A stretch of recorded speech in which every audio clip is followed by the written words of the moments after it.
Remember when one of the most disturbing body horror films ever made?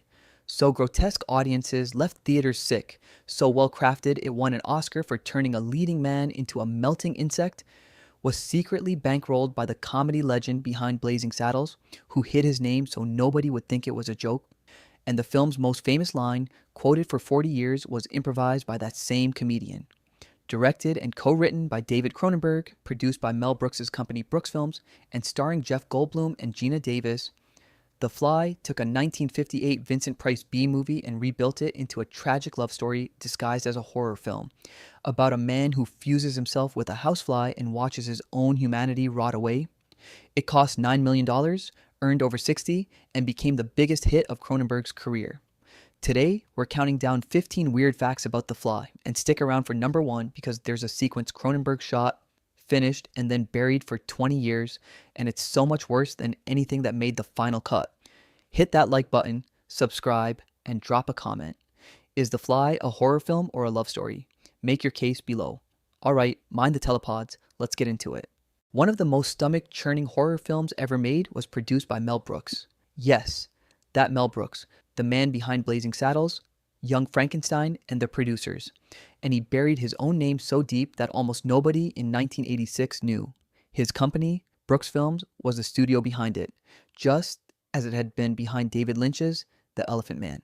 Brooks deliberately kept his name off the project because he was terrified that the association with his comedy would make audiences assume the movie was a joke, or wait for laughs that were never coming.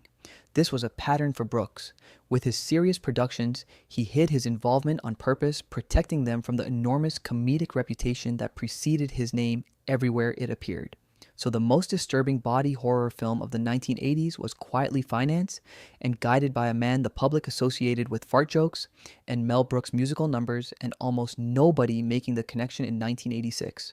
The producer of one of the most emotionally devastating monster movies ever made was the same man who had a cowboy say, "We don't need no stinking badges," and he worked very hard to make sure you never thought about that while you watched Jeff Goldblum's ear fall off. Be afraid. Be very afraid. It is one of the most quoted lines in horror history, a phrase that escaped the film entirely and embedded itself permanently in the language, repurposed in countless other movies, advertisements, and conversations over the decades since.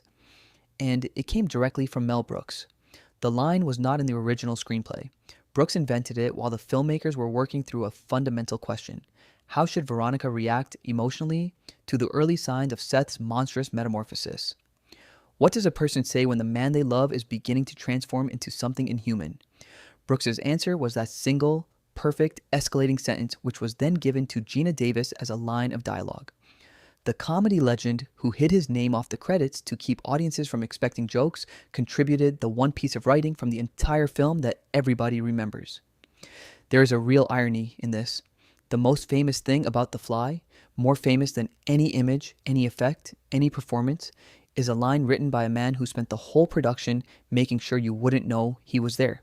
He buried his involvement and then handed the film its most immortal words. Be very afraid, indeed. The Fly was not originally David Cronenberg's film. The producers had initially developed the project with a different director, Robert Biermann, attached, and Cronenberg, when first approached, wasn't available. He was deep in the development of another film entirely, an adaptation of Total Recall, the Philip K. Dick story that would eventually become a Paul Verhoeven blockbuster years later. So the two paths diverged. Biermann moved forward. Cronenberg stayed on his own project. The most personal and successful film of Cronenberg's career was, for a window of time, simply not going to be his. Then circumstances shifted in a way that reads almost like fate. Biermann departed the project following a devastating personal tragedy in his own life. Around the same time, Cronenberg's Total Recall development collapsed and the film fell apart for him. Suddenly, the director was free, and suddenly The Fly needed a director. The producers learned Cronenberg was available and brought him aboard. The man who had studied to become an entomologist in college, who had a genuine academic fascination with insects long before any of this, ended up directing a film about a man turning into one, a project he'd been unavailable for, that fell into his hands only because two other films fell apart at exactly the right moment. Total Recall went to Verhoeven. The Fly became Cronenberg's masterpiece. Both men did fine. Jeff Goldblum and Gina Davis were dating in real life when The Fly was made. They had met on the comedy Transylvania. six 5,000 and were together throughout the production, and they would marry the following year. This real romance is a large part of why the film's central love story feels so genuine and so devastating, but it caused two specific and unusual problems on set. The first was that producer Stuart Kornfeld initially opposed casting Davis precisely because she was Goldblum's girlfriend, worried about the complications of directing a real-life couple. Cronenberg wanted her anyway, and after being made to look at other actresses, even the skeptics admitted the alternatives were disasters. The second problem was stranger and more revealing. Davis was such a skilled mimic and so closely attuned to her partner that she unconsciously began imitating Goldblum's distinctive, halting, stop-start speech pattern and his physical mannerisms in her own performance. Cronenberg had to actively coach the imitation out of her, peeling away her instinctive impersonation of the man she loved so that Veronica would be her own character. And there was a third wrinkle. Goldblum became so genuinely jealous watching Davis perform romantic scenes with John Getz, who played her editor and Seth's rival, that he reportedly had to be told to leave the set. The real relationship bled into the film constantly, and the filmmakers spent real effort managing it. The telepods, the strange, organic, vaguely menacing cylindrical chambers that Seth Brundle steps into and that ultimately doom him, have one of the most distinctive industrial designs in 1980s science fiction. They don't look like the sleek, clinical technology of most sci-fi. They look biological and mechanical at once, ribbed and engine-like, somehow both beautiful and wrong. And the inspiration for that design came directly from David Cronenberg's garage. He owned a vintage Ducati Desmo motorcycle at the time, and he based the look of the telepods on the cylindrical engine of that bike. The shape of the motor cylinders translated into the architecture of a matter transportation device. Before they settled on the motorcycle engine design, the pods had gone through other iterations. Early versions were patterned after glass shower stalls and telephone booths, the mundane upright boxes you might expect. Cronenberg rejected all of it in favor of something drawn from a machine he personally loved. There is a small, perfect irony layered into this. The character Seth Brundle invents teleportation, specifically because he suffers from motion sickness and cannot stand traditional travel. He builds the pods to avoid vehicles, and the pods themselves were modeled on the engine of one of the most visceral, physical vehicles ever made, a motorcycle, the exact kind of machine that would make a motion-sick man ill, the cure for travel sickness, shaped like the thing that causes it. Seth Brundle, the brilliant, doomed scientist at the heart of the film, owes his name to David Cronenberg's love of motor racing. Cronenberg, a genuine motorsports fan, had a habit of naming his characters after figures from the racing world, and Seth Brundle's surname was taken directly from Martin Brundle, the British Formula One driver. It's a small detail, an inside reference for those who knew Cronenberg's enthusiasms, slipped quietly into one of the most acclaimed horror films of the decade. And like the telepod design, the name carries an irony so neat it almost seems deliberate. Seth Brundle is a character defined, at the very start of the film, by his crippling motion sickness, a man so prone to nausea in moving vehicles that he is driven to invent teleportation purely to escape the experience of travel. And Cronenberg named him after a man whose entire career and livelihood consisted of hurling himself around racetracks at extraordinary speeds in a Formula One car. The scientist who can't handle being in a moving vehicle shares his name with one of the fastest drivers on Earth. The reference even carried forward into the sequel, where Brundle's son was named Martin, completing the loop. Cronenberg buried a private joke about velocity inside the name of a man who couldn't bear to move. When The Fly was released, Jeff Goldblum did something gracious and unexpected. He wrote a personal letter to Vincent Price, the legendary horror star who had played the scientist in the original 1958 version of The Fly, the man whose name was synonymous with the property Goldblum had just remade. In the letter, Goldblum expressed a simple, humble hope that Price would like the new film as much as Goldblum had liked the original. It was an act of respect from one generation of horror performer to another, an acknowledgement of the legacy he had stepped into. Price was genuinely touched by the gesture. He composed a reply and went to see the new film. His verdict, delivered afterward, is one of the most quietly perfect pieces of criticism in horror history. Price told Goldblum that the film was wonderful right up to a certain point, and then, in his assessment, it went a little too far. Coming from Vincent Price, a man who had spent his entire career steeped in the macabre, in gothic horror and grand guignol, and decades of screen terror, the judgment that Cronenberg's Fly had gone a little too far is genuinely remarkable. The master of classic horror found the body horror remake too intense for his taste. The torch had been passed to a new, far more visceral kind of horror, and even Vincent Price flinched. If you're enjoying this deep dive into one of the greatest body horror films ever made, hit the like button and subscribe. Drop a comment. Which Cronenberg film is his best? The Fly or something else from his filmography? Make the case below. Now, back to the lab. The slow disintegration of Seth Brundle into the creature the crew nicknamed Brundlefly is one of the most celebrated practical effects achievements in film history, and it was engineered with extraordinary, methodical precision.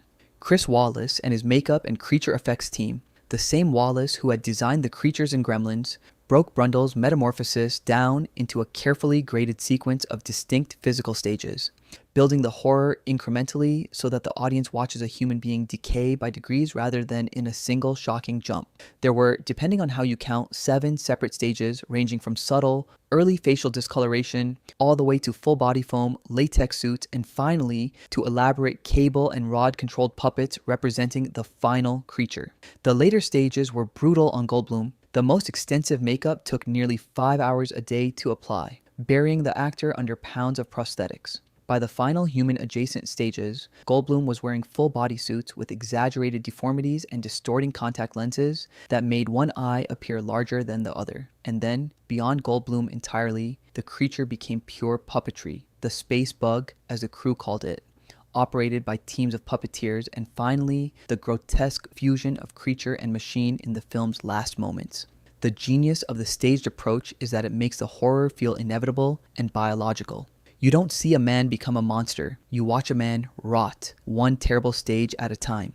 Wallace and Stéphane Dupuis won the Academy Award for it, the only Oscar any Cronenberg film has ever received. For all the technical sophistication of the stage transformation, some of the most stomach-churning effects in The Fly were achieved with disarmingly ordinary materials. The infamous vomit drop, the moment when the increasingly insectoid Brundle regurgitates a corrosive digestive enzyme onto his food, exactly as a real fly does, in order to eat, was created from a simple mixture of honey, eggs, and milk. The substance that makes audiences recoil in disgust, that signals Brundle's horrifying departure from humanity, was essentially the ingredients for a breakfast, combined and deployed to nauseating effect. Other effects followed the same resourceful, low-tech logic. Brundlefly's melting eyeballs in the later stages were reportedly fashioned using condoms, KY jelly, and shredded rubber. The climactic shot of Stathis' hand melting under a spray of corrosive vomit was achieved with the same fundamental technique used for the famous melting face effect in Raiders of the Lost Ark, molding the damaged version beneath the sculpture of the healthy version and revealing it.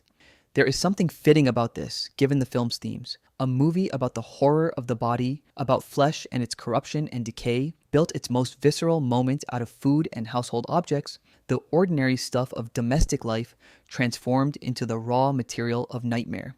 The disgust was real. The ingredients came from a kitchen.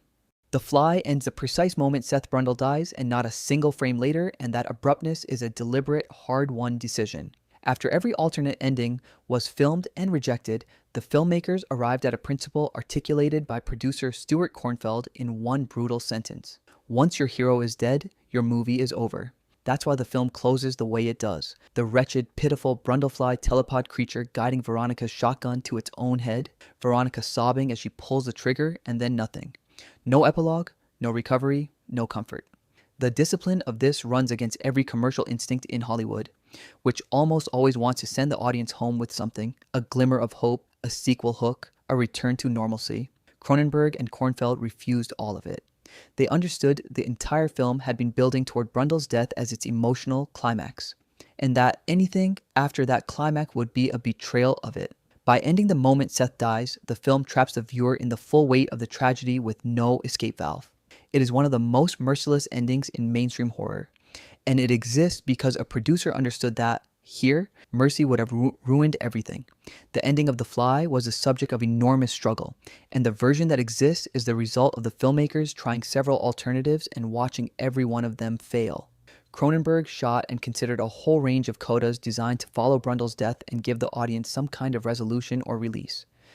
There were multiple variations involving Veronica having another nightmare about giving birth to an insect baby, a butterfly baby version in which the child emerges with beautiful wings, among others.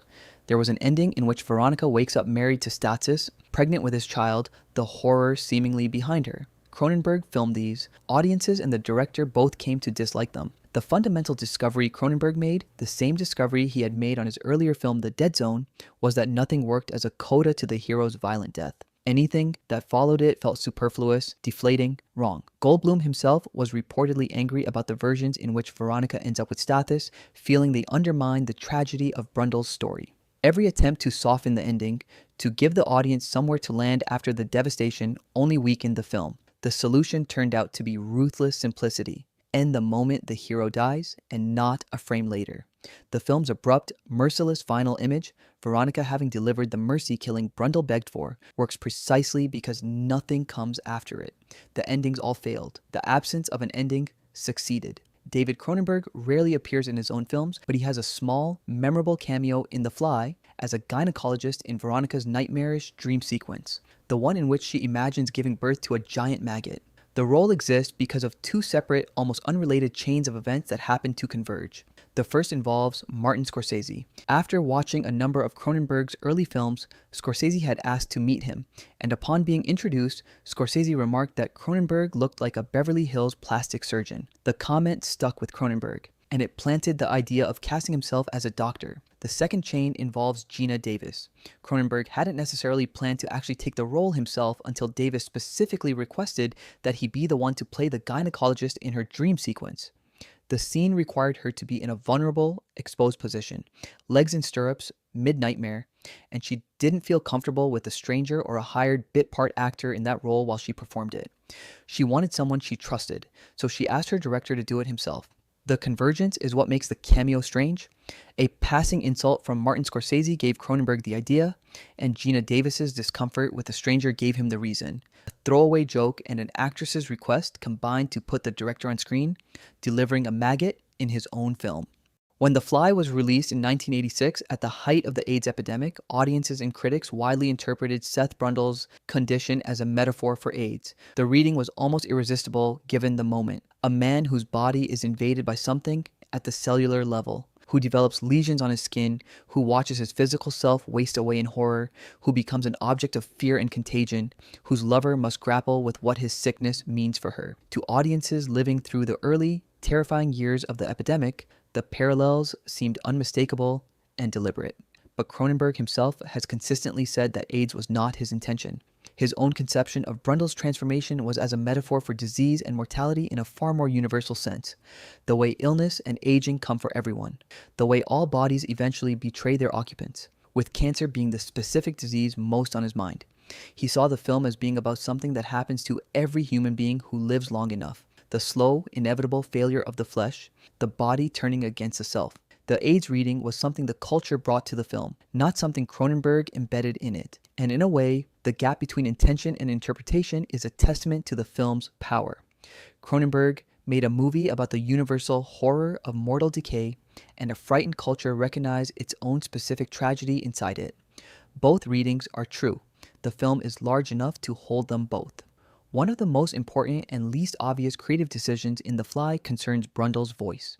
In the original 1958 film, and in an earlier version of the 1986 script, the scientist progressively loses his ability to speak as he becomes more insect-like, the human voice disappearing into the monster, communication breaking down, the character literally losing his words. Cronenberg deliberately reversed this. He wanted Brundle to remain articulate, even eloquent, deep into his transformation, to be able to describe in precise and devastating language exactly what was happening to him as his body and mind fell apart. This is, by Cronenberg's own account, one of the subtle but most important changes he made to how the disease progresses. It transforms the entire emotional register of the film. A monster that cannot speak is simply frightening. A monster that can describe its own dissolution in heartbreaking, intelligent, self-aware language is a tragedy. Brundle's famous insect politics speech, in which he explains to Veronica that he is becoming something that cannot love, an insect that dreamed it was a man and that the dream is now over, only exists because Cronenberg insisted the character keep his voice. The horror of The Fly is not that Brundle becomes a creature, it's that he remains lucid enough to narrate his own destruction, to understand precisely what he is losing, right up until the moment he loses it. The decision to let him keep talking is the decision that made the film a tragedy instead of a creature feature. Here is the fact. Most people who love this film have never seen, because it isn't in the film. There exists a sequence, shot and fully finished and then buried for 20 years, in which the half-transformed Brundle fuses his pet baboon with an alley cat inside the telepods, produces a shrieking, agonized two-headed creature, and beats it to death with a lead pipe. Then he feels something move inside his own body, reaches down to his side, tears a fresh insect leg out of himself, and chews it off. They filmed all of it, and it goes further. A separate deleted moment showed the fully transformed Brundlefly eating the severed foot of Stathis, Veronica's editor, gnawing on it like a delicacy. After that scene wrapped, the actor whose foot it was supposed to be, John Getz, took the prop foot home and kept it in his refrigerator. Sit with that for a second. None of it survived to the final cut, and the reason is the same reason The Fly destroys you. This monkey cat sequence screened for a test audience in Toronto, and the reaction was so violently negative that the filmmakers realized the scene had done something unforgivable. It had made the audience stop loving Seth Brundle. The entire film is engineered to keep you in love with a man as he rots into a monster, to make his transformation a tragedy rather than a horror show. The instant audiences watched him club a suffering animal to death, that love collapsed. So, Cronenberg cut the most elaborate makeup stage Chris Wallace ever built. A genuine Jekyll and Hyde, Midpoint Wallace named one of his favorite looks in the whole film and dropped it in a drawer for 2 decades. The single most disturbing thing David Cronenberg ever shot was deleted, not because it was too horrifying to watch, but because it worked. It made the monster real, and a real monster is one you can finally stop crying for. So there you have it. 15 facts about a body horror masterpiece secretly produced by a comedy legend, named after a Formula One driver, designed after a motorcycle engine, and read by the world as an AIDS allegory its own director never intended. Jeff Goldblum wrote a fan letter to Vincent Price, and Price thought the remake went too far.